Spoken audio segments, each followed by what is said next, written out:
नमस्कार साथियों, कैसे हैं आप सभी। आशा करता हूं सभी लोग बढ़िया होंगे, अच्छे होंगे और आप लोगों ने अच्छे तरीके से दीपावली को मनाया होगा। जो दीपावली हमारा एक शानदार पर्व है, उसको आप सभी लोगों ने अच्छे तरीके से मनाया होगा और मैं आशा करता हूं कि इस दीपावली के बाद आप सभी का जो सपना है वो जरूर पूरा हो। माता लक्ष्मी, गणेश भगवान जी आपके ऊपर कृपा बरसाएं और आपका जो सपना है उसको जरूर पूरा करें। आज की वीडियो में हम लोग, मेरे साथियों, हम लोग बात करेंगे आरआरबी एनटीपीसी। जो आपका आरआरबी एनटीपीसी का एग्जाम होने वाला है, उसमें जो फिजिक्स का पार्ट आता है, आप सभी को पता है कि साइंस का जो रोल होता है एक बहुत बड़ा रोल होता है ना। तो साइंस की अगर हम बात करते हैं तो साइंस में हम लोगों ने फिजिक्स का एक चैप्टर डिस्कस किया है, हीट, ऊष्मा। तो जिन्होंने वो चैप्टर नहीं देखा है उसको जरूर जाके देखें। और आज की वीडियो में हम लोग फिजिक्स का दूसरा चैप्टर स्टार्ट करने वाले हैं और चैप्टर का नाम है हमारा मोशन, गति। और देखो, अगर हम मोशन की बात करें, गति की बात करें, तो आपने 9th क्लास में मोशन पढ़ा होगा और आपने 11th क्लास में मोशन पढ़ा होगा, लेकिन बहुत बड़ा अंतर आपको देखने को मिला होगा। लेकिन हमको जो पढ़ना है, क्या सर हमें 11th वाला पढ़ना है? नहीं, हमें बेसिक बेसिक सारी चीजें हमको यहाँ पे क्या करनी है, कवर करनी है। बात क्लियर? तो यहाँ पे जो हमारा चैप्टर है मोशन, आइए इसको शुरू करते हैं। और वीडियो को अंत तक देखना है मेरे साथियों, और वीडियो पसंद आए तो अपने दोस्तों को भी क्या करना है, शेयर करना है, अपने दोस्तों को भी जोड़ना है। बात क्लियर? चलिए अब देखते हैं, पहला पार्ट है हमारा मोशन क्या होता है, गति होती क्या है। तो देखो, बिल्कुल एकदम बेसिक भाषा में एकदम आपको मैं समझाता हूं। जैसे आप लोग अपनी फोन की स्क्रीन आप देख रहे होंगे, तो आप अपनी फोन की स्क्रीन पे मुझे देखो, तो मुझे आप देख पा रहे होंगे। तो फोन की स्क्रीन पे हर तरीके से, हर साइड से जो मेरी पोजीशन है वो आपको नजर आ रही होगी। कहीं से कुछ लेंथ होगी, कहीं से कुछ होगी, कहीं से कुछ होगी। अब मैं जब खड़ा हुआ हूं तो क्या मेरी पोजीशन चेंज हो रही है? तो आप कहोगे सर बिल्कुल नहीं हो रही है। लेकिन जब मैं यहां पे चलने लगूं तो मेरी, आप बताओ, आपकी स्क्रीन के ऊपर जो पोजीशन है वो चेंज हो रही है, नहीं हो रही है? तो बिल्कुल हो रही है सर। तो जो आपकी पोजीशन है उसमें जो चेंज आता है समय के साथ या सराउंडिंग के हिसाब से, आपका जो जो परिवेश है उसके हिसाब से, उसी को हम लोग क्या बोलते हैं, मोशन बोलते हैं, गति बोलते हैं। अब जैसे मैं यहां कहूं भी, मेरे चारों तरफ जो है ये बोर्ड है, कैमरा है और ये सारी चीजें हैं, ठीक है, दीवार वगैरह है। अब जब मैं खड़ा हुआ हूं तो क्या मेरी पोजीशन कैमरे के हिसाब से, बोर्ड के हिसाब से, किसी के हिसाब से चेंज हो रही होगी? तो आपको सर बिल्कुल नहीं हो रही होगी, क्योंकि आप तो खड़े हुए हो ना। लेकिन जैसे ही मैं चलना शुरू करूंगा तो हर चीज के हिसाब से मेरी पोजीशन क्या होगी, चेंज होगी। तो सिंपल सी बात है, change in position with respect to surrounding या with respect to time is known as motion. परिवेश के हिसाब से स्थिति में परिवर्तन को ही हम लोग क्या बोलते हैं, गति बोलते हैं। तो यहां पे आप देख सकते हैं क्या कि sir change in position, change in position with respect to surrounding is known as motion. परिवेश के सापेक्ष स्थिति में परिवर्तन को क्या बोलते हैं हम लोग, गति बोलते हैं। या फिर हम कह सकते हैं change in position with respect to time is known as motion, कि समय के सापेक्ष स्थिति में परिवर्तन को, भाई अगर समय भी बदल रहा है और स्थिति भी बदल रही है तो उसी को हम लोग क्या बोलेंगे, गति बोलेंगे। आप एक बात बताओ कि भाई मान लो ये कार है, ठीक है, ये कार है। अब भाई समय तो किसी से रुकता नहीं है ना, समय तो किसी से रुकता नहीं है, समय तो चलता जा रहा है, समय तो बढ़ता जा रहा है, लेकिन ये कार खड़ी हुई है, तो क्या मोशन में है? आपको सर बिल्कुल भी नहीं है, विराम अवस्था में है, रेस्ट में है। लेकिन समय के साथ साथ ये भी आगे बढ़ती चली जाए, इसकी स्थिति भी परिवर्तित होती चली जाए, तो ये किस में है, मोशन में है, गति में है। आई होप बात आपको समझ में आई होगी। अब यहां पे इसका आपका एक ग्राफ टाइप का और पूछा जाता है, उसको डिस्कस करते हैं। इसका स्क्रीनशॉट लेंगे एक बार आप लोग, ठीक है, इसका स्क्रीनशॉट लीजिए और इसको नोट कीजिए। चलिए, स्क्रीनशॉट ले लिया होगा आप सभी ने, बढ़ते हैं आगे की ओर। अब इसको ग्राफ के द्वारा समझते हैं। ग्राफ से भी आपके एग्जाम में क्वेश्चन पूछ लेता है कभी कभी, है ना। तो ग्राफ को भी हम साथ साथ लेकर चलेंगे, ठीक है। चलिए देखिए, जैसे आप सभी ने पढ़ा होगा कि जब भी हम इधर की ओर चलते हैं, हम हॉरिजेंटल चलते हैं, हम क्षैतिज दिशा में चलते हैं, क्षैतिज दिशा में चलते हैं, मतलब इसको हम कहते हैं एक्स एक्सिस, है ना, एक्स एक्सिस। और जब हम वर्टिकली ऊपर की ओर जाते हैं, ऊर्ध्वाधर ऊपर की ओर जाते हैं, तो उसको हम कहते हैं वाई एक्सिस। ये तो आप लोगों ने पढ़ा होगा, एक्स एक्सिस और वाई एक्सिस, ठीक है। तो अगर हम एक्स एक्सिस की बात करें तो मैंने एक्स एक्सिस पे ले लिया टाइम, ठीक है। एक्स अक्ष पे क्या ले लिया मैंने, जो एक्स एक्सिस है, एक्स अक्ष है, इस पे क्या ले लिया मैंने, टाइम, समय। और ये जो वाई एक्सिस है, ये जो वाई अक्ष है, इस पे मैंने क्या ले ली, पोजीशन। इस पे क्या ले ली मैंने, पोजीशन, स्थिति, ठीक है। इस पे क्या ले ली मैंने, पोजीशन, स्थिति। बात क्लियर? अब यहां पे इन दोनों के बीच में जो आपका ये पोजीशन टाइम ग्राफ है, स्थिति समय ग्राफ है, इन दोनों के बीच में कोई इस प्रकार से कर्व आ गया, इस प्रकार से कोई ये वक्र आ गया, ये कोई कर्व आ गया। तो ये वाला जो कर्व है वो किसके बारे में बताएगा? तो आप कहोगे सर ये बताएगा कि ऑब्जेक्ट मोशन में है या फिर किस में है, रेस्ट में है। बात क्लियर? इन दोनों के बीच में पोजीशन टाइम ग्राफ स्थिति समय ग्राफ के बीच में जो भी कर्व होगा, जो भी वक्र आएगा, वो किसके बारे में बताएगा? मोशन, गति या फिर रेस्ट, विराम अवस्था के बारे में। मैं यहां नहीं कह रहा कि ये जो आपका विराम का आपका ग्राफ है या मोशन का ग्राफ है, मैं अभी केवल समझाने के लिए बता रहा हूं कि इन दोनों के बीच में जो भी वक्र आएगा, जो भी कर्व आएगा, वो किसके बारे में बताएगा? मोशन या फिर किसके बारे में? रेस्ट के बारे में। अब जैसे मैं इसी ग्राफ को समझाता हूं आपको, ठीक है? इतनी बात आपको याद आ गई होगी, समझ में आ गई होगी कि सर पोजीशन टाइम ग्राफ में जो भी कर्व आएगा, जो भी वक्र आएगा, वो किसके बारे में बताएगा? मोशन के बारे में या फिर किसके बारे में? रेस्ट, विराम अवस्था के बारे में, कि कोई चीज मोशन में है या फिर किस में है? रेस्ट में है। कोई चीज विराम अवस्था में है या फिर किस में है? गति में है। आइए इसको समझते हैं कि ये जो हमारा ग्राफ है, ये जो मैंने ग्राफ बनाया है, ये किसके लिए है? ये आपका मोशन के लिए है, गति के लिए है, या फिर आपका रेस्ट, विराम अवस्था के लिए है। अब जैसे मेरे साथियों, मैंने ये आपका कर्व ले लिया, ये मैंने वक्र ले लिया। आप जरा एक बात बताओ, हम जब आगे की ओर बढ़ रहे हैं, जरा ध्यान सुनना, कि हम जब आगे की ओर बढ़ रहे हैं, आगे की ओर बढ़ रहे नहीं बढ़ रहे, ऐसे देखो, हम आगे बढ़ रहे हैं, आगे बढ़ रहे हैं, आगे बढ़ रहे हैं, इस पॉइंट पे भी हम आगे बढ़े, इस पॉइंट पे भी हम आगे बढ़े, इस पॉइंट पे भी हम आगे बढ़े। तो आप जरा ये सोचो कि जब हम ऐसे आगे बढ़ रहे हैं, इसकी हॉरिजॉन्टल, अगर हम क्षैतिज रूप से आगे बढ़ रहे हैं, तो क्या बढ़ रहा है हमारा? टाइम। भाई इधर की ओर चलने पे क्या बढ़ेगा? टाइम बढ़ेगा। बात क्लियर? तो सर इस वाले ग्राफ में टाइम भी बदल रहा है। अब जरा ये सोचो, इस प्रकार से हम देखेंगे तो लगातार ये जो आपकी लाइन है वो ऊपर जा रही है, लगातार ऊपर जा रही है, मतलब हॉरिजॉन्टली ऊपर की ओर भी बढ़ रहे हैं हम लोग इस प्रकार से, वाई एक्सिस पे, वाई एक्स पे। इसका मतलब टाइम भी चेंज हो रहा है और आपकी पोजीशन भी चेंज हो रही है।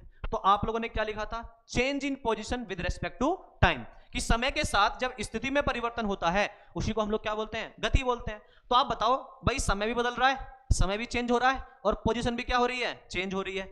इसका मतलब ये जो कर्व है, ये किसके बारे में बता रहा होगा? तो मेरे साथियों, ये वाला कर्व आपका किसके बारे में बता रहा होगा?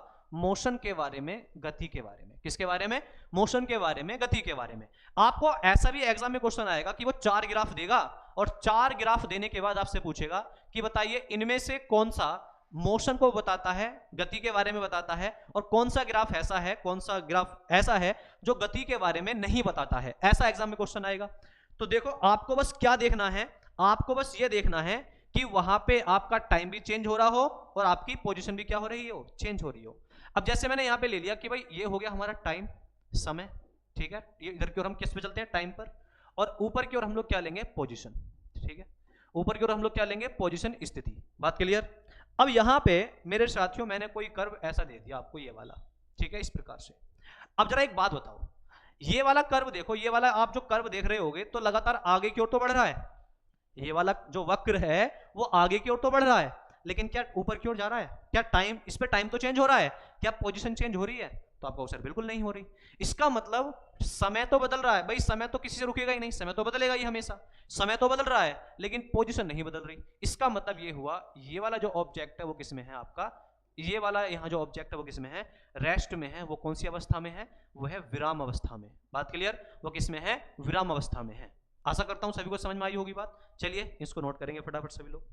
वीडियो पसंद आए तो अपने दोस्तों को भी शेयर करना है ना, अपने दोस्तों को भी बताना, और लाइक शेयर करना तो आप लोग खुद ही कर ही देंगे। चलिए, आपने कर लिया होगा नोट, इसको स्क्रीनशॉट ले लिया होगा आप सभी ने। आगे बढ़ते हैं। एक ग्राफ मैं आप लोगों के लिए देता हूं होमवर्क के रूप में, आप लोगों को कमेंट करके बताना है कि ये ग्राफ आपका पॉसिबल है या नहीं है। कमेंट बॉक्स में जाना है और कमेंट बॉक्स में जाके आप लोगों को बताना है कि जो मैं ग्राफ आपको दे रहा हूं, ये मोशन के लिए, गति के लिए पॉसिबल है या नहीं है। आसान सा दूंगा, बस थोड़ा सा आपको सोचना है। देखिए, इस प्रकार से मैंने एक ग्राफ ले लिया, ये हो गया टाइम और ये होगी पोजीशन, ठीक है? Time position graph, position time graph है, पोजीशन टाइम ग्राफ है। देखो जो पहले आता है ना, जैसे मैं बोल रहा हूँ पोजीशन टाइम ग्राफ, तो पोजीशन जो आएगी वो आएगी वाई एक्सिस पे और टाइम आएगा एक्स एक्सिस पे। अगर मैं बोलता टाइम पोजीशन ग्राफ, तो टाइम आता वाई एक्सिस पे, पोजीशन आती एक्स एक्सिस पे। इस बात का भी ध्यान रखना, ठीक है? अब इस बीच में मैंने कोई इस प्रकार का कर्व दे दिया, इस प्रकार का वक्र दे दिया। तो अब मैं आपसे पूछने लगूं कि बताओ कि क्या ये वाला ग्राफ, ये जो वक्र है, ये जो ग्राफ है आपका, इसके बीच में जो वक्र बना हुआ है वो मोशन के बारे में, गति के बारे में बताता है? तो आपको इसका आंसर कमेंट करना है। कहां पे? आपको अगर बात समझ में आ रही है ना, तो कमेंट सेक्शन में जाओ और कमेंट सेक्शन में जाके अपना क्या करना है, सभी को कमेंट करना है क्या आंसर होगा आप सभी का, ठीक है? चलिए, ये आपके लिए होमवर्क है। बढ़ते हैं आगे की ओर, चलते हैं आगे की ओर, ठीक है? चलिए, आगे है हमारा टाइप्स ऑफ मोशन, गति के प्रकार। देखो, टाइप्स ऑफ मोशन, गति के प्रकार, हम लोग इसको 2 प्रकार से डिवाइड करते हैं, 2 प्रकार से इसको हम बांटते हैं। एक तो एक्सिस अक्ष के हिसाब से, क्योंकि हमारे अगर हम बात करें तो हमारे 3 अक्ष होते हैं, एक्स एक्सिस, वाई एक्सिस और जेड एक्सिस। आप लोगों ने पढ़ा होगा 1D 2D और 3D। तो मोशन को हम लोग 3 पार्ट में, हम एक्सिस के हिसाब से, अक्ष के हिसाब से 3 पार्ट में डिवाइड करते हैं, 1D 2D और 3D। बात क्लियर? और अगर हम वैसे सिंपली देखें तो हम मोशन को कितने पार्ट में डिवाइड करते हैं, अलग अलग पार्ट में डिवाइड करते हैं। तो यहां पे आपका सबसे पहला पार्ट है रेक्टिलिनियर मोशन, सरल रेखीय गति। तो इसके हिंदी नाम में ही आ रहा है सरल रेखीय गति। रेक्टिलिनियर, लीनियर मतलब लाइन, सिंपल सी बात है। रेक्टिलिनियर मोशन, सरल रेखीय गति। अब इसका मतलब यह है कि अगर कोई चीज सीधी रेखा में जा रही है, अगर किसी की स्थिति, किसी की जो स्थिति है वो सीधी रेखा में बदल रही है, तो उसकी गति को हम लोग क्या बोलेंगे, सरल रेखीय गति बोल देंगे। जैसे आप लोग यहाँ इस कार को देख पा रहे होंगे या ट्रेन को देख पा रहे होंगे, उसके पीछे जो ट्रेन जा रही है तो वो सीधी जा रही है, सीधी जा रही है। तो वो जब वो सीधी चल रही हैं तो उनकी जो गति होगी, उनका जो मोशन होगा वो कैसा होगा, तो आप कहोगे सर रेक्टिलिनियर मोशन होगा, सरल रेखीय गति होगी। बात क्लियर? तो इसको नोट करेंगे, आपको समझ में आई होगी बात। चलिए इसका स्क्रीनशॉट लीजिए और नोट कीजिए।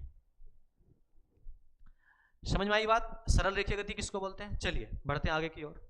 नेक्स्ट है आपका सर्कुलर मोशन। सर्कुलर मोशन, वृत्ताकार गति या वृत्तीय गति, वृत्ताकार गति या वृत्तीय गति। अब ये क्या होता है सर्कुलर मोशन, तो मौत का कुआं आप लोगों ने देखा होगा, ये मौत का कुआं नजर आ रहा होगा आपको। तो मौत के कुएं में जो गाड़ियां हैं वो एक सर्कल की तरह इस प्रकार से घूमती रहती है ना, घूमती रहती हैं, ऐसे घूमती रहती है, नहीं घूमती रहती हैं। तो वहां पर जब किसी की पोजीशन जो है, when the position of an object changes on a circular path, then the motion of the object is known as circular motion. जब किसी वस्तु की स्थिति वृत्ताकार पथ, कैसा पथ, वृत्ताकार पथ पर बदलती है तो वस्तु की स्थिति को वृत्तीयकार गति, वृत्ताकार गति या वृत्तीय गति कहते हैं। बात क्लियर? जैसे एक सर्कल है और सर्कल पे आप दौड़ रहे हो, सर्कल पे आप दौड़ रहे हो तो आपकी जो गति होगी वो कैसी होगी, वृत्ताकार गति। बात क्लियर? अब कुछ लोग ना घूर्णन गति, जो रोटेटरी मोशन होता है, घूर्णन गति और आपकी सर्कुलर मोशन, वृत्तीय गति में कंफ्यूज रहते हैं। तो आज कंफ्यूजन आपका खत्म हो जाएगा। पहले आप इसको नोट करो, सर्कुलर मोशन क्या होता है, वृत्ताकार गति क्या होती है। स्क्रीनशॉट ले लिया होगा आप सभी ने। चलिए अब देखिए रोटेटरी मोशन को मैं आपको समझाता हूं। देखो ये बात तो पक्की है कि जब रोटेटरी मोशन की बात होती है, जो आपका घूर्णन गति है उसकी बात होती है, तो कोई भी ऑब्जेक्ट जो है, कोई भी वस्तु जो है सर्कल के रूप में घूमती हुई नजर आती है। आपको ऐसा नजर आता है, नहीं आता है? सर्कल के रूप में, एक वृत्त के रूप में घूमती हुई नजर आती है। जैसे साइकिल का पहिया हो गया, है ना, ये जो घड़ी है, घड़ी की सुइयां घड़ी की सुइयां हो गई आपकी, ठीक है। आपने पंखा चलता हुआ देखा होगा, तो गोल गोल घूमते हैं ना ये सभी। लेकिन अब ये जो घूमते हैं वो घूमते एक अक्ष के सापेक्ष है ना। जैसे ये वाला आप ये देखो, ये आपका जो पहिया है वो इसी पॉइंट से ही घूमेगा ना। ऐसा थोड़ी है कि पहिया ऐसे घूम रहा है और इस अक्ष का कोई काम ही नहीं है। ऐसा हो सकता है कभी? ऐसा हो ही नहीं सकता। पंखा है, पंखे की जो आपके वो ब्लेड्स हैं, जिसको हम पंखड़ी बोल देते हैं, ठीक है, पंख बोल देते हैं, जब वो घूम रहे हैं तो घूम तो एक फिक्स पॉइंट के सापेक्ष ही रहे हैं ना, एक फिक्स पॉइंट से घूम रहे हैं ना। तो उस गति को हम लोग कहते हैं घूर्णन गति। लट्टू नचाया होगा आपने, लट्टू जो होता है, लट्टू एक फिक्स पॉइंट पे घूमता है, नाचता है ना, तो कैसी गति? घूर्णन गति। अर्थ पृथ्वी, देखो अर्थ पृथ्वी जो है वो 2 प्रकार की गति दर्शाती है। एक तो अर्थ सन के चारों ओर घूमती है, भाई जो अर्थ है, पृथ्वी है, वो सूर्य के चारों ओर चक्कर लगा रही है, तो इसको वैसे हम मान लेते हैं वृत्ताकार गति। लेकिन जब हम कैपलर्स के नियम पढ़ते हैं तो वहां पे समझ में आता है कि वो वृत्तीय पथ नहीं होता, वो सर्कुलर पाथ नहीं होता, वो एक इलिप्टिकल पाथ होता है, एक दीर्घवृत्त पाथ होता है। उसको हम आगे पढ़ेंगे। अब जो हमारी अर्थ है अपने अक्ष पे भी तो घूमती है ना भाई, अपना एक फिक्स पॉइंट उसी पे घूम रही है, तो उस गति को हम लोग क्या बोल देते हैं? रोटेटरी मोशन, घूर्णन गति। बात क्लियर? तो यहां पे देखेंगे rotary motion, rotatory motion, rotary motion, rotatory motion also known as rotational motion, इसको हम घूर्णन गति, घूर्णी गति भी कहते हैं, is the circular movement of an object around a central line और एक्सिस ऑफ रोटेशन। घूर्णन गति, जिसे घूर्णी गति के रूप में भी जाना जाता है, एक केंद्रीय रेखा या घूर्णन अक्ष के चारों ओर किसी वस्तु की वृत्ताकार गति होती है। बताया ना, एक अक्ष होगा उसके चारों ओर। ऐसा नहीं है कि जब आप जोड़ रहे हो, आप कहोगे सर ऐसे तो वहां पे हम सेंटर के चारों ओर दौड़ रहे हैं, भाई जो हमारा वृत्ताकार पथ है वहां सेंटर के चारों ओर दौड़ रहे हैं, ठीक है। लेकिन यहां दौड़ाने वाला ही कौन होगा? अक्ष। आपने वो एक डोरी है और एक डोरी में पत्थर को बांध के घुमाया होगा, भाई डोरी जब घूमेगी, पत्थर को बांध के आपने घुमाया होगा, तो वो आपके हाथ से तो घूम रही होगी ना, एक फिक्स पॉइंट से घूम रही होगी ना। समझ में आ रही है बात? चलिए इसको नोट करिए फटाफट, इसका स्क्रीनशॉट ले लिया होगा आप सभी ने। चलिए बढ़ते हैं आगे की ओर, चलते हैं आगे की ओर। नेक्स्ट आपका मोशन का अगला टाइप ऑसिलेटरी मोशन या फिर वाइब्रेटरी मोशन, ठीक है। दोलनीय गति या कंपनिक गति। क्या होता है ये? दो लिनियर गति है, कंपनी गति। तो आप सभी ने स्प्रिंग को देखा होगा। स्प्रिंग अगर आपने ना उसको दबाया है ना खींचा है, तो स्प्रिंग अपनी मीन पोजीशन में, अपनी मूल स्थिति में होगी। मूल स्थिति का मतलब समझते हो, जहां पे कोई किसी प्रकार का वहां पे कोई ना दबाया गया हो ना उसको खींचा गया हो, मूल स्थिति में होगी। लेकिन जैसे आपने स्प्रिंग को खींचा और छोड़ा, तो स्प्रिंग अपने जो मूल स्थिति है उसके आगे पीछे ऐसे गति करती है नहीं करती है? करती है नहीं करती है? ऐसे ही है, आपने पेंडुलम देखा होगा। पेंडुलम है, अब पेंडुलम ये अगर ये गति नहीं कर रहा होता तो ये अपनी मूल स्थिति में ऐसा लटका होता सीधा। लेकिन जब ये गति करता है तो कभी इधर कभी इधर, कभी इधर कभी इधर, ऐसा थोड़ी कैसे चला जाएगा? कभी पेंडुलम चला जाता है, कभी ऐसा नहीं होगा।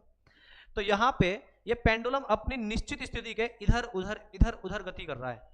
तो जब कोई ऑब्जेक्ट, जब कोई वस्तु अपनी मीन पोजीशन, अपनी मूल स्थिति के इधर उधर गति करे, मूल स्थिति के मीन पोजीशन के इधर उधर गति करे, तो उसकी गति को हम लोग क्या बोलते हैं? ऑसिलेटरी मोशन कहते हैं, या फिर उसको हम क्या बोलते हैं? वाइब्रेटरी मोशन, कंपनी गति। बात क्लियर? चलिए इसको नोट करेंगे फटाफट सभी लोग। बात क्लियर? आपको समझ में आई होगी बात सारी? चलिए, तो ये हो गया हमारे टाइप्स ऑफ मोशन, गति के प्रकार। लेकिन ये नॉर्मल टाइप्स हैं कि किसकी पोजीशन कहां चेंज हो रही है उसके हिसाब से। बात क्लियर? अब मैं आप लोगों को एक क्वेश्चन देता हूं। जैसे मैं आपसे पूछूं, एक चलती हुई कार है, ठीक है? एक चलती हुई कार है और कार जो है वो आगे की ओर लगातार जा रही है। मैं बोल रहा हूं चलती हुई कार, रुकी हुई कार नहीं, चलती हुई कार, ठीक है? अब वो कार जो है वो लगातार सीधी जा रही है, आगे की ओर जा रही है। तो वो कार जो आगे की ओर जा रही है वो कौन कौन से टाइप के मोशन का एग्जाम्पल है? किस किस प्रकार की गति का उदाहरण है? तो जरा सोचो, फिर मैं इसका आंसर बताता हूं। सोचो एक मिनट। अगर सोच के आंसर आया हो तो कमेंट बॉक्स में भी डाल देना उसको, है ना? कमेंट भी कर देना, मैं भी चेक कर लूंगा कितने लोगों ने देखा है, कितने लोगों ने समझ में आई है बात। चलिए, आप एक बात बताओ, जब ये कार आगे जाएगी, सीधी रेखा में जाएगी, तो रेक्टिलिनियर मोशन, सरल रेखीय गति होगी। साथ में जब ये कार चलेगी तो कार अपने पहियों पे तो घूम रही होगी, कार के पहिए भी तो घूम रहे होंगे, और पहिए का एग्जांपल किसका होता है? Rotatory motion. तो कौन से दो मोशन होंगे यहाँ पे? रेक्टिलिनियर मोशन और आपका कौन सा मोशन? रोटेटरी मोशन, ठीक है? सरल रेखीय गति और घूर्णन गति। बात क्लियर? तो ये आप लोगों को याद रखना, इस प्रकार के एग्जाम में क्वेश्चन आपसे पूछे जा सकते हैं, ठीक है? तो types of motion on the basis of position आपको समझ में आया होगा। अब बढ़ते हैं आगे की ओर, और यहां पे हम लोग देखेंगे types of motion according to axis, अक्षों के अनुसार, ठीक है? अब जैसे यहां देखो, ये रेलगाड़ी नजर आ रही होगी आपको। अब ये रेलगाड़ी जो है वो केवल एक ही दिशा में दौड़ रही है ना भाई, कैसे भी देख लो, इस रेलगाड़ी को देखो, केवल एक ही दिशा में आगे की ओर जा रही है ना, केवल एक ही दिशा में आगे की ओर। तो जब कोई चीज एक ही दिशा में जाती है, एक ही दिशा में आगे बढ़ रही है, तो ऐसे मोशन को हम कहते हैं वन डायमेंशनल मोशन, एक विमीय गति। एक सीधी रेखा पे चलता हुआ लड़का किसका एग्जांपल होगा? वन डायमेंशनल मोशन, ऋजुरेखीय गति, उसका एक विमीय गति का, ठीक है? तो यहां पे देख सकते हैं, जब वस्तु की स्थिति केवल एक ही दिशा में बदलती है तो वस्तु की गति एक विमीय गति कहलाती है, ठीक है? When an object moves along a straight line, then its motion is called one dimensional motion. जब कोई वस्तु सरल रेखा के अनुदिश गति करती है, सरल रेखा में गति करती है, तो उसकी गति को हम लोग क्या बोलते हैं? एक विमीय गति बोलते हैं। बात क्लियर? तो इसको नोट करेंगे। तो सीधी रेखा में चलता हुआ एक इंसान किस मोशन का एग्जांपल होगा? तो आप कहोगे सर वो आपका एग्जांपल होगा वन डायमेंशनल मोशन का, ठीक है? नोट कर लिया होगा आप सभी ने। बढ़े आगे। देखो ये तो केवल थ्योरी वाला पार्ट है, मजा आ रहा होगा आपको। इसी के साथ साथ अभी आगे बढ़ेंगे, थोड़ा सोचने वाला पार्ट भी आएगा, वहां भी मजा आएगा आपको, ठीक है? चलिए अब जरा ये देखो, अब इस लड़के ने इस गेंद को यहां पे किक किया, देखो आपको नजर आ रहा होगा। पहले अभी थ्योरी मत पढ़ो, पहले आप इसको समझो। अब यहां पे इस लड़के ने इस गेंद को किक किया।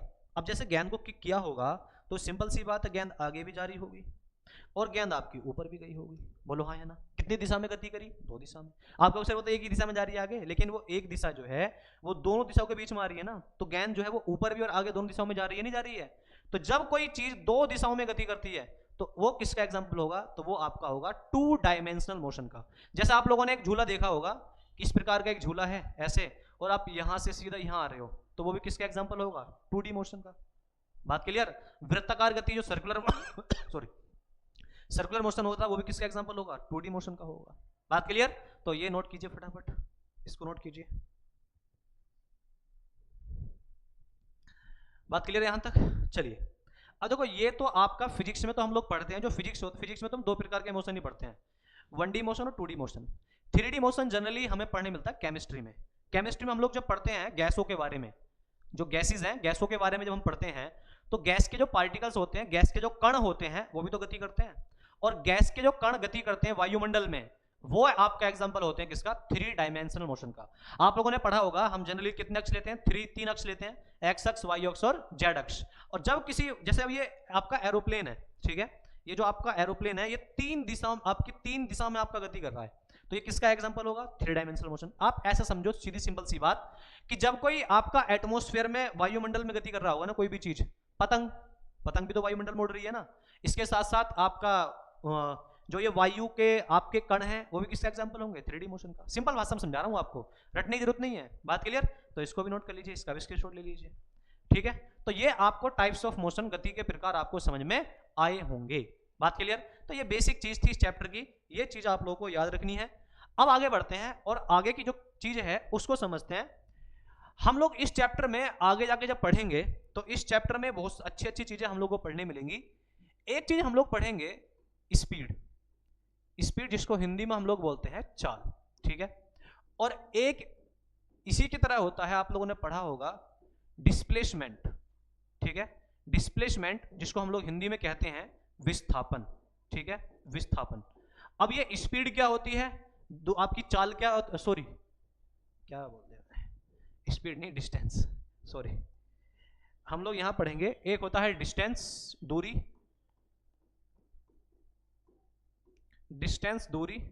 और एक होता है डिस्प्लेसमेंट, विस्थापन, ठीक है। तो हम पढ़ेंगे डिस्टेंस, दूरी, और एक पढ़ेंगे हम डिस्प्लेसमेंट, विस्थापन। तो ये दूरी क्या होती है, डिस्प्लेसमेंट क्या होता है, इसको समझते हैं। आप इसको ऐसे समझो कि भाई मान लो कोई ये पॉइंट है ए पॉइंट पे किसी का घर है, ए पॉइंट पे किसी का घर है। अब उस इंसान को ए से जाना है कहां तक? बी तक, ठीक है। उस इंसान को ए से कहां तक जाना है? बी तक जाना है। अब जब वो इंसान ए से बी तक जाएगा तो उसके पास 2 रास्ते हैं।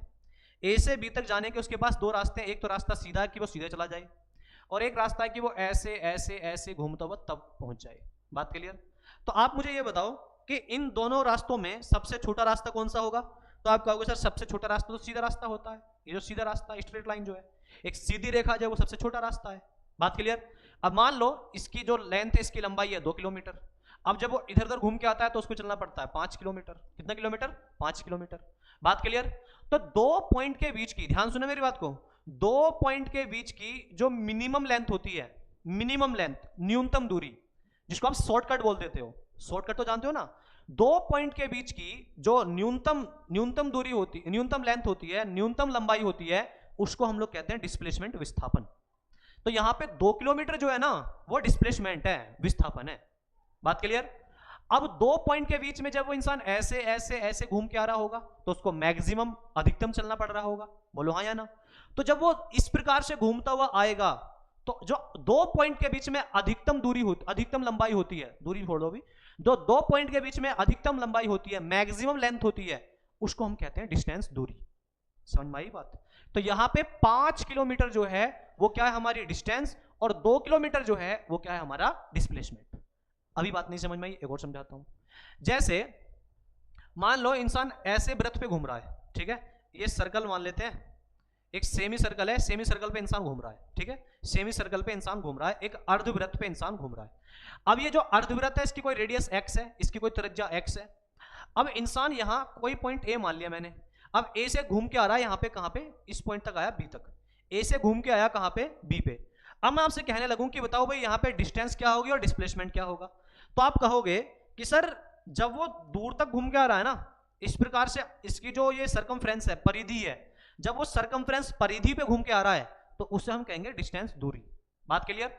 और जब वो सीधा निकल जाए, क्योंकि सीधा रास्ता क्या होता है? हमेशा छोटा रास्ता। और जब वो सबसे छोटा रास्ता चूज करेगा, सबसे छोटा रास्ता पकड़ेगा, उसे हम लोग क्या बोलते हैं? डिस्प्लेसमेंट बोलते हैं, विस्थापन बोलते हैं। आशा करता हूं सभी को समझ में आई होगी बात। बात क्लियर है यहां तक? अब जरा एक बात और देखो, मैंने आप लोगों को जब पहला चैप्टर पढ़ाया था हीट एंड टेम्परेचर, वहां पे 2 चीजें पढ़ाई थी। एक पढ़ाया था मैंने स्केलर क्वांटिटी, और एक पढ़ाया था मैंने वेक्टर क्वांटिटी। स्केलर को बोलते हैं आपका अदिश राशि, ठीक है, अदिश राशि, और वेक्टर को बोलते हैं सदिश राशि। अब देखो ये अदिश और सदिश क्या होते हैं, देखो ध्यान सुनना मेरी बात को। देखो यहां हिंदी में आ रहा अदिश, मतलब दिशा की जरूरत ना पड़े, दिशा की जरूरत ना हो, अदिश। तो स्केलर का मतलब होता है जहां पे हम लोग डायरेक्शन की बात तो नहीं करते, दिशा की बात तो नहीं करते, लेकिन हम बात किसकी करते हैं? मैग्नीट्यूड की, परिमाण की। परिमाण का मतलब रिजल्ट समझ लो, परिमाण का मतलब क्या समझ लो, रिजल्ट। कि आप ये लास्ट में ये तो देखते हो कि आप कितने चले हो, कैसे चले हो, ये तो आप चेक करोगे, देखोगे, लेकिन किस दिशा में आए हो, किस दिशा में चल चल कर आए हो, इसको आप नहीं देखोगे, तो उसे हम लोग क्या बोलते हैं, स्केलर अदिश बोल देते हैं। बात क्लियर। और जहां पे सदिश मतलब दिशा के साथ, सदिश का मतलब दिशा के साथ, जहां पे दिशा भी देखी जाए, डायरेक्शन भी देखी जाए और मैग्नीट्यूड परिमाण भी देखा जाए, उसे हम लोग क्या बोलते हैं, वेक्टर। अब जैसा ये समझो जरा, अगर वो इंसान यहां से जा रहा था, अगर वो इंसान यहां से निकल रहा था अपना, इस पॉइंट से जा रहा था, तो इधर की ओर तो आप दिशा बता सकते हो ना, कैसे कि सर ऊपर कौन सी होती है, नॉर्थ, इधर कौन सी आती है, ईस्ट, इधर की ओर कौन सी आएगी, साउथ, और इधर की ओर कौन सी आएगी, वेस्ट। कि वो इंसान ईस्ट डायरेक्शन में, पूरब दिशा में, पूरब दिशा में कितना किलोमीटर चला, 2 किलोमीटर। तो यहाँ पे दिशा भी बताई आपने और आपने मैग्नीट्यूड परिमाण भी बताया, तो इसे हम लोग क्या बोलते हैं मेरे साथियों, इसे हम लोग कह देते हैं वेक्टर। ठीक है। और ये आपका डिस्प्लेसमेंट कैसा होता है, वेक्टर क्वांटिटी, सदिश राशि। बात क्लियर। और वहीं आप जब इधर की ओर जा रहे हो, पहले नॉर्थ में गए, फिर ईस्ट में गए, फिर नॉर्थ में गए, फिर ईस्ट में गए, फिर साउथ में गए, तो क्या आपके यहाँ पे कोई डायरेक्शन फिक्स रही, आप बताओगे कि एक फिक्स डायरेक्शन से आए हो, तो नहीं बता पाओगे। तो यहाँ पे जब आप डायरेक्शन नहीं बता पाओगे, उसे हम लोग क्या बोलते हैं, स्केलर अदिश राशि। आशा करता हूँ सभी को समझ में आई होगी बात। तो यहाँ से नोट नहीं करना, नोट यहाँ से करना है। ठीक है, चलिए इसको नोट कीजिए। नोट क्या करना है, डिस्टेंस क्या होती है, तो देखो डिस्टेंस क्या लिखा हुआ है, longest path length between 2 points is known as distance and it is a scalar quantity। दो बिंदुओं के बीच की सबसे लंबी पथ लंबाई को दूरी कहा जाता है। यह एक अदिश राशि है और इसकी ऐसा यूनिट क्या होती है, मीटर। मतलब आप जो डिस्टेंस मेजर करते हो, किस में करते हो, जनरली मीटर में करते हो, किलोमीटर में भी कर लेते हैं, सेंटीमीटर में भी कर लेते हैं, लेकिन ऐसा ही मात्रक स्टैंडर्ड इंटरनेशनल यूनिट, अंतरराष्ट्रीय मानक इकाई, तो क्या होती है वो, उसकी मीटर होती है। बात क्लियर। और सीजीएस क्या हो जाएगी, सेंटीमीटर। चलिए इसको नोट कीजिए फटाफट।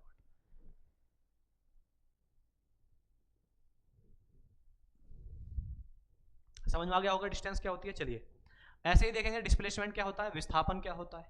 देखिए डिस्प्लेसमेंट, विस्थापन क्या होता है, shortest path length between 2 points is known as displacement. It can be zero, positive और negative. It is a vector quantity. मैंने आपको बताया था, दो बिंदुओं के बीच की सबसे छोटी दूरी को विस्थापन कहा जाता है। यह शून्य, धनात्मक और ऋणात्मक हो सकता है। It is a vector quantity, यह एक सदिश राशि है और इसकी भी ऐसा यूनिट क्या होती है, मीटर ही होती है। अब ये जीरो कैसे हो सकता है, पॉजिटिव कैसे हो सकता है, नेगेटिव कैसे हो सकता है, ये भी समझाऊंगा। पहले आप इसको नोट करो, स्क्रीनशॉट लो इसका।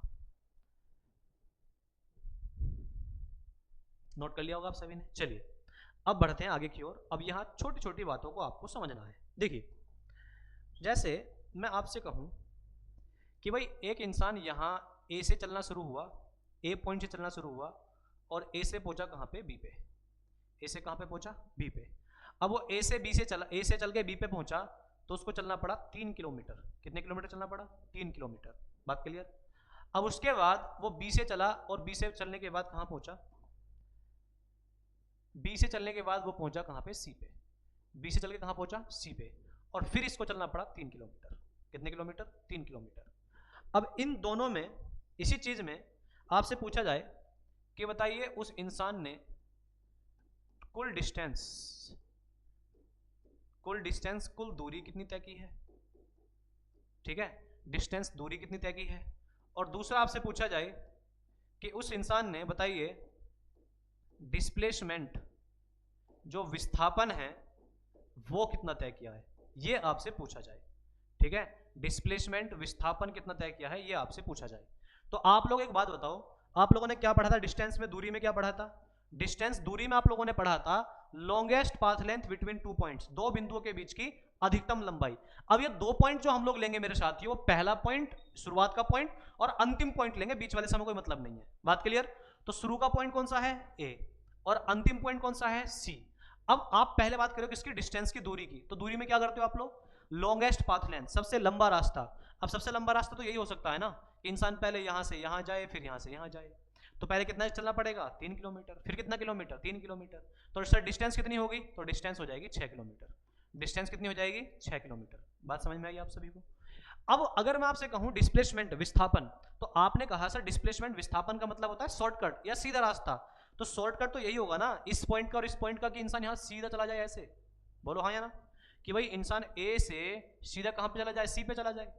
तो अब ये आपको नजर आ रहा होगा राइट एंगल ट्रायंगल।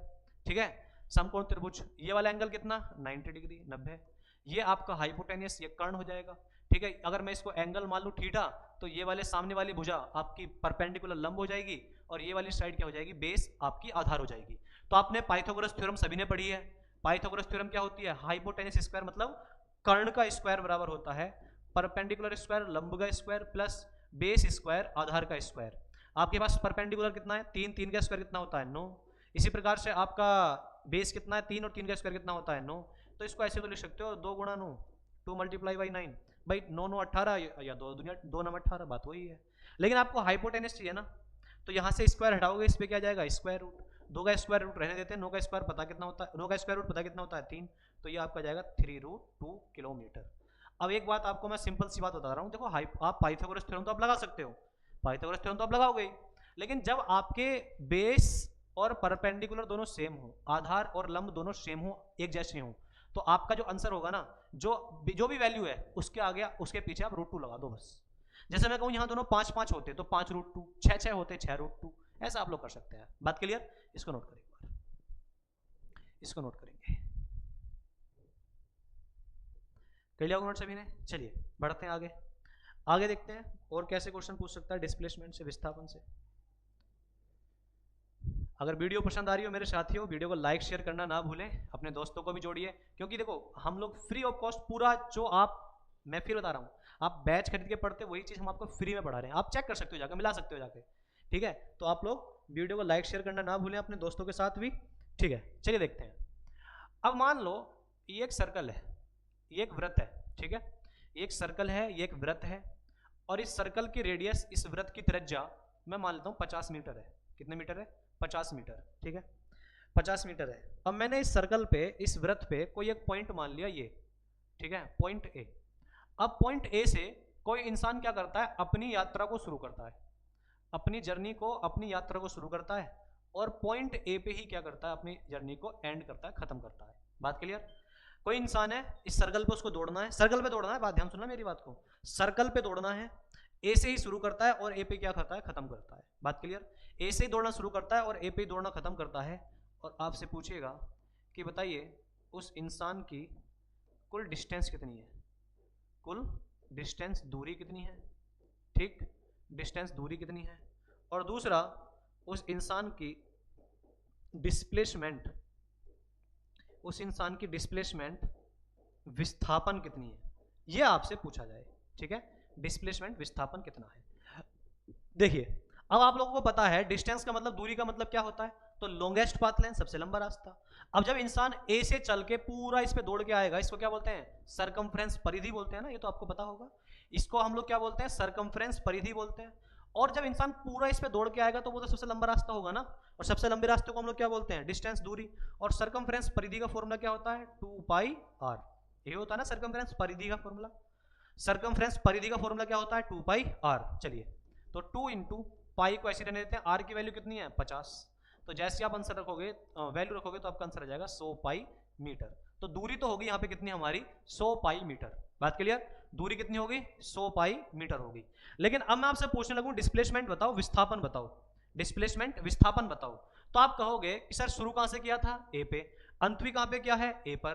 अब आप लोगों ने डिस्प्लेसमेंट में क्या पढ़ा था, minimum path length, minimum path length मतलब सबसे छोटी दूरी।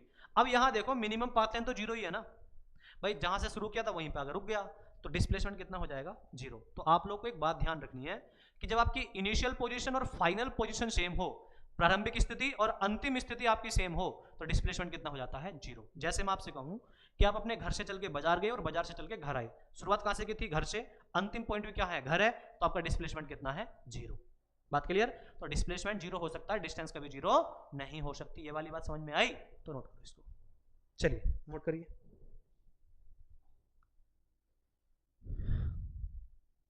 स्क्रीनशॉट ले लिया होगा आप सभी ने, बढ़े आगे। चलिए इसको हटा देते हैं।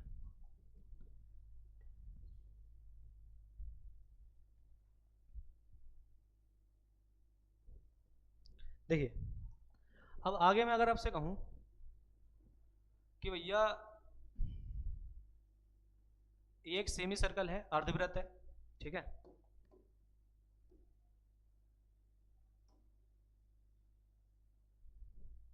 ये एक सेमी सर्कल है, अर्धवृत्त है, और इस सेमी सर्कल अर्धवृत्त की जो त्रिज्या है, जो रेडियस है वो 50 मीटर है, ठीक है, 50 मीटर है। अब ए पॉइंट से कोई इंसान दौड़ना शुरू करता है और ऐसे दौड़ के कहाँ आता है, बी पे। कहाँ पे आता है, बी पे। अब मैं आपसे कहने लगूँ कि बताओ दूरी बताओ और डिस्प्लेसमेंट बताओ।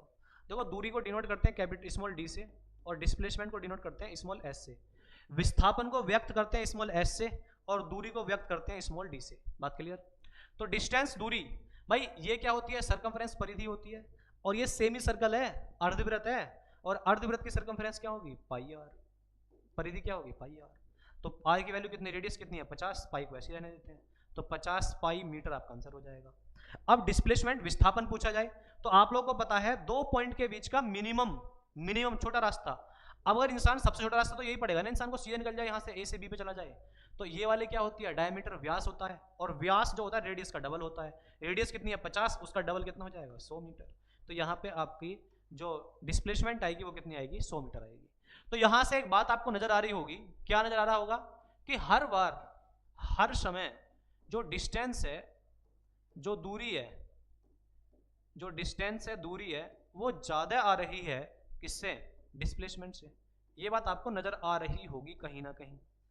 आ रही है नहीं आ रही है, कि जो दूरी है वो हमेशा आपको अभी तक ज्यादा लग रही होगी किससे, डिस्प्लेसमेंट विस्थापन से। लेकिन मेरे साथियों अगर ऐसा हो कि किसी इंसान को यहां से यहां तक जाए और केवल एक ही रास्ता हो, ए से बी तक जाने का केवल एक ही रास्ता हो, उससे अलग कोई रास्ता ही ना हो, तो जब एक रास्ता होता है वो भी सीधा रास्ता, एक ही रास्ता होता है वो भी सीधा रास्ता होता है ना, तो उस केस में डिस्टेंस और डिस्प्लेसमेंट क्या होते हैं, एक दूसरे के बराबर होते हैं। तो इस स्टेटमेंट को आप लोगों को याद रखना है, इसको अच्छे से लिख लेना कि जो डिस्टेंस होती है, दूरी होती है, या तो ज्यादा होती है या बराबर होती है किसके, डिस्प्लेसमेंट के, विस्थापन के। बात क्लियर? जो डिस्टेंस दूरी होती है या तो ज्यादा होती है या बराबर होती है किसके, डिस्प्लेसमेंट विस्थापन के। ठीक है, इसको आप नोट कर लेना, ये आपके लिए इंपॉर्टेंट चीज है। ठीक है, इसको नोट करिए फटाफट। बात क्लियर यहां तक? आशा करता हूं सभी को समझ में आई होगी बात यहां तक की। चलिए अब देखो, ये तो आपको समझ में आ गया, अर्धवृत्त दे दिया, पूरा वृत्त दे दिया, लेकिन अब वो मान लो आपको त्रिज्याखंड दे दे, आपको वो सर्कल का कोई छोटा सा पार्ट दे दे और वहां आपसे पूछने लगे कि जरा बताओ, अब बताओ जरा डिस्प्लेसमेंट कितना होगा, विस्थापन कितना होगा। तो देखिए ये सर्कल है, ये इसका सेंटर हो गया। अब कोई इंसान ए से चलना शुरू करता है, ए से, और कहां तक जाता है, बी तक। कहां तक जाता है, बी तक। ठीक है, अब उसका आपसे पूछा जाए कि बताइए डिस्प्लेसमेंट विस्थापन कितना होगा। तो आप सभी को पता है जब इंसान ए से बी तक जाएगा तो हमें तो डिस्प्लेसमेंट तो हमेशा सीधी लाइन माननी पड़ती है ना भाई, स्ट्रेट लाइन, सीधी लाइन जो है वही तो हमारा डिस्प्लेसमेंट होगा। तो यहाँ पे ये वाली लाइन जो है ये डिस्प्लेसमेंट होगी। अब देखो ये रेडियस आर है और ये भी रेडियस कितनी है, आर है, तो एक तो हम लगा सकते हैं पाइथागोरस थ्योरम, उससे आंसर आ जाएगा। ठीक है, डिस्प्लेसमेंट के लिए पाइथागोरस थ्योरम लगा लो, आंसर आ जाएगा। लेकिन एक आप करेंगे, या हर चीज में आपको करना है कि डिस्प्लेसमेंट जो आपका विस्थापन होगा, डिस्प्लेसमेंट विस्थापन का फॉर्मूला होता है हमारा कितना, 2r sin थीटा बाई 2। ये आपको फॉर्मूला याद रखना है सर्कल पे डिस्प्लेसमेंट का। ठीक है, विस्थापन का फॉर्मूला याद रखना है 2 आपका नंबर, r रेडियस है, sin थीटा बाई 2। थीटा क्या है, यहां पे बनने वाला एंगल। अब यहां का एंगल कितना मान लो 90 डिग्री है। अब मैं आपसे कहने लगूं कि जरा अब बताओ क्या यहाँ पे डिस्प्लेसमेंट होगा, विस्थापन होगा। तो आप लोग क्या करोगे, चलिए 2 रेडियस अपने भी r मानी हुई है तो r ही रहने देते हैं, साइन थीटा की वैल्यू कितनी है 90 डिग्री, तो 90 डिग्री को 2 से डिवाइड करो 45 आ जाएगा। ठीक है, तो 2r इंटू साइन 45 की वैल्यू कितनी होती है भाई, 1/√2, यही होती है ना, 1/√2। तो आपका आंसर कितना जाएगा 2√2r। आंसर आएगा नहीं आएगा, 2√2r आपका आंसर आ जाएगा। जरा इससे कर लो जरा भाई, इसमें करोगे तो r का स्क्वायर प्लस r का स्क्वायर, ऐसे कर सकते थे नहीं कर सकते थे, तो r का स्क्वायर प्लस r का स्क्वायर कितना हो जाएगा 2r स्क्वायर।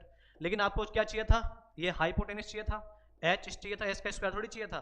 इसके स्क्वायर रूट करोगे तो क्या आएगा √2r आएगा ना। तो ये सब आप यहाँ तो कर लोगे, लेकिन अब मान लो एंगल यहाँ 60 डिग्री हो जाता, 30 डिग्री हो जाता, तो क्या करते, तो फिर आप ये वाला फॉर्मूला लगाओगे। बात clear, 2r sin theta by 2 वाला। बात क्लियर। और जब बात आती है डिस्टेंस की, दूरी की, तो यहाँ पे आर्क, जो आपकी आर्क है, इसका फॉर्मूला लगा देते हैं, चाप का फॉर्मूला लगा देते हैं। ठीक है, तो ये आपका हुआ डिस्टेंस और डिस्प्लेसमेंट, इसको आप लोगों ने समझा। वीडियो पसंद आई हो तो वीडियो को लाइक करें, चैनल को सब्सक्राइब करें और अपने दोस्तों को भी बताइए कि career crack hub YouTube channel पे एकदम फ्री ऑफ कॉस्ट पूरा एकदम बेसिक से तैयारी कराई जा रही है। अपने दोस्तों को भी बताइए। चलिए मिलते हैं नेक्स्ट वीडियो में। Thank you.